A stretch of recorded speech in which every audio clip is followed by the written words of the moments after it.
themselves by what they are doing at that time, by whatever newspaper news.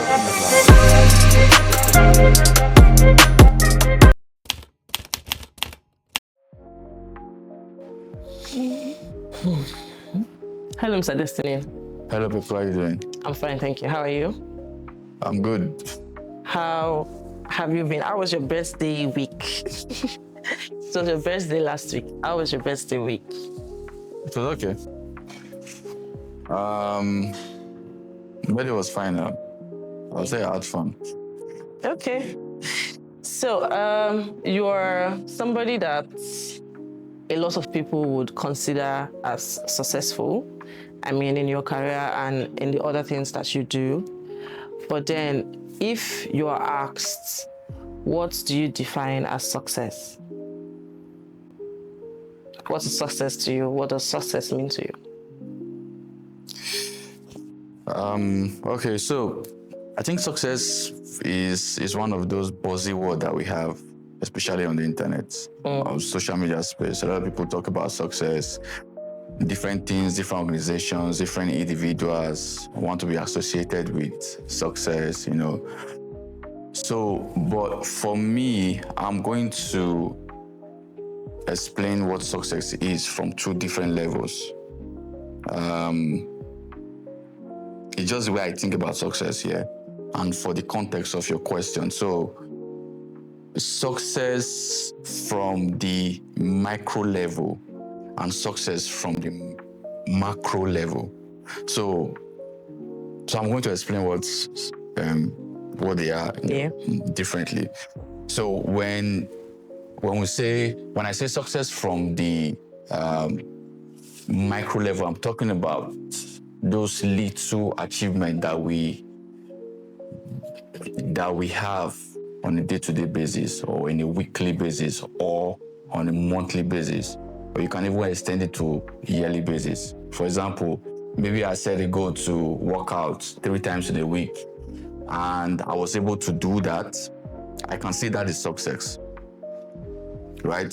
So those kind of success is what I consider as micro successes. Yeah, it could be taking an examination. Maybe I'm in school and I have a couple of courses to take to be able to graduate, and I say, okay, in this course I want to graduate with distinction, or A1, whatever the grading system is. So if I'm able to do that, that's success, right? Because I'm saying that is success because we cannot overlook those little things that we do, because it takes effort to do them. When you have set a goal for yourself, it takes effort to go and achieve that goal. So we need to classify them as success. We need to celebrate those little wins. Most time we call them little wins. So for me, I consider them as micro successes. Then let's talk about macro success. So macro success, the reason why I broke it into two pieces, that you cannot really talk about macro success without first acknowledging micro successes. Like I said before, it's very important, because the little things that we do is what amounts to bigger things. But what people usually see, or what society sees, what I consider as macro success. So macro success is success that is relative to the society, or relative to your calling, your God's given calling.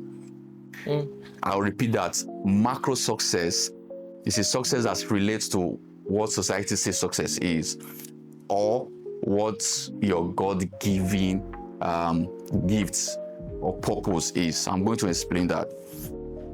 So now, macro success is basically what people say success is. I'll give you an instance.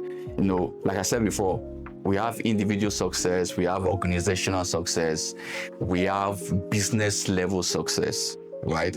And over time, society has painted what should be classified as success, in quotes. You understand? So let me ask you a question, Peku. If I ask you if Microsoft is a successful company, what will you say? Yes. Yes. Why?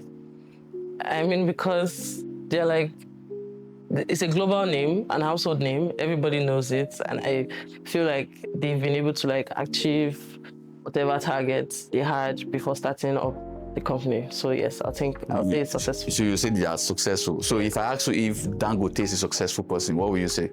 Yes, Why? because it's the richest man in Africa. Because he's the richest man in Africa. So now, that's one of the things that I would like to talk about. Yeah. So success, macro success, please. Macro success. So macro success is usually those things that society have tagged as success. Right? Obviously, you will say Microsoft is successful because, I mean, they are a global company. They have been able to make impact in different parts of the world, especially in Africa when it comes to, providing vaccines, providing donations to NGOs, trying to tackle sicknesses in Africa and stuff like that. So you can say, yes, Microsoft, they are successful, blah, blah, blah, which is fine. Then we also talk about Dangote. You can say Dangote is successful because he's the richest man in Africa. He's the richest man in Africa in quotes. Why is he the richest man? Because he's rich in assets, he's rich in wealth, money, and he's rich in influence. So if you put all this together, you say he's successful because he's the richest man in Africa. So that's what society calls success.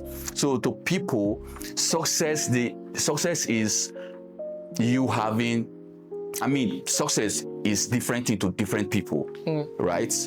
You, as you are right now, you have your own definition of success, and that's what you were able to use to say Microsoft, they are successful, because in your mind, you have like a benchmark of what success is. That's why I say success is related to what society says success is. You understand? And that is very dangerous. I'm going to explain why. Now, people think, no wonder we have award system in the society. Award like Headies. Headies is an award that is given to musicians or artists, people in the music space. It's just a way to basically reward them of what they have done over the years, how impactful their music were in the last year, based on what the fans who are listening to the music say it is. Do you understand? If you were given an award, you will say that, oh, I'm successful because I was given this award. So you will see that if you observe closely, you will realize that what people categorize as success is what society says success is.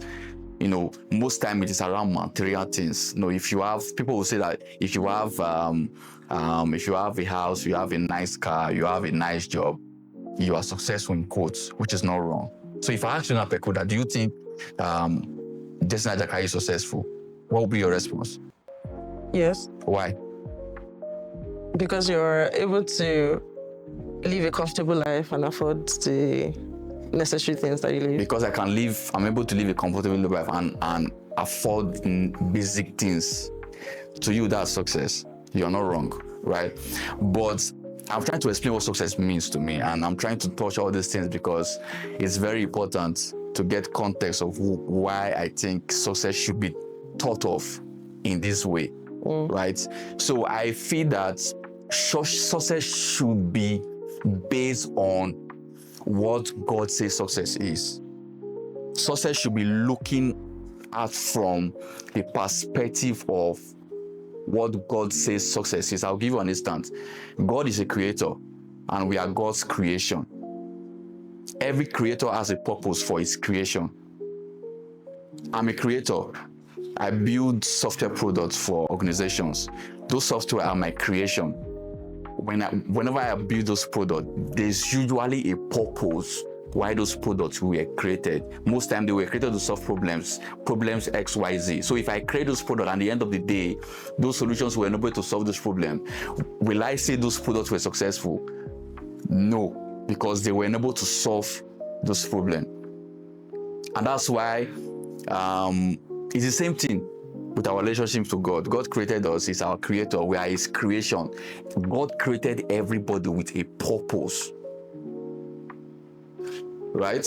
He created everybody with a purpose. So your ability to be able to live out that purpose in time here on earth is what I consider to be as success.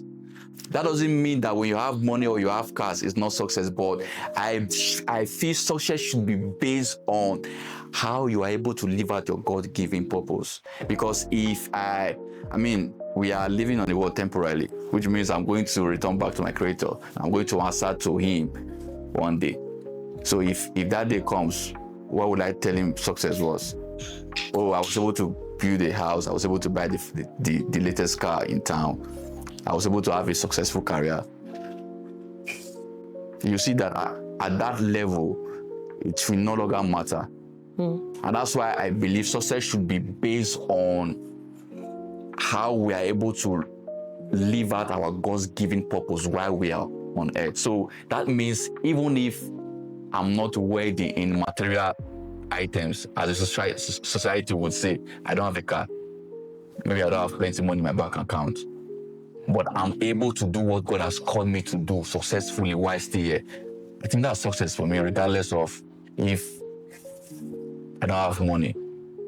That doesn't mean that having money is not important. I mean, that's how the society is wired, right?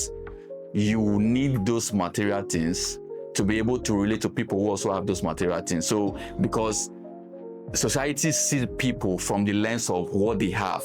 If I don't have a car, somebody that have car might not want to associate with me because who's this person? This person doesn't have car. It's not my class. You understand? So that's why I say it's not as if those things are not important, but they are important to the context at which you understand your God's given purpose.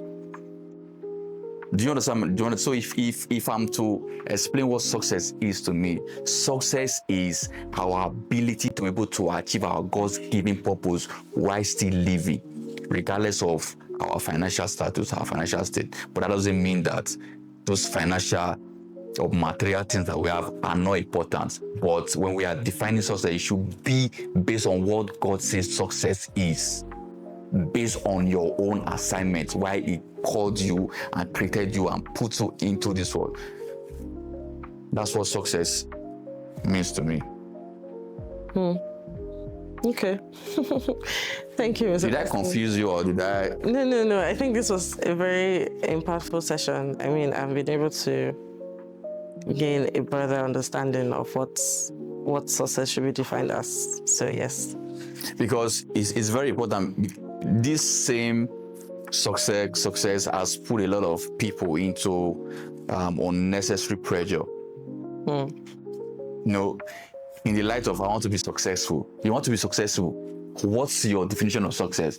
Oh, if I have a mansion, if I have a car, I'm successful. So you see people forcing themselves into unnecessary pressure, doing things they're not supposed to do to get those material things to appear as being successful.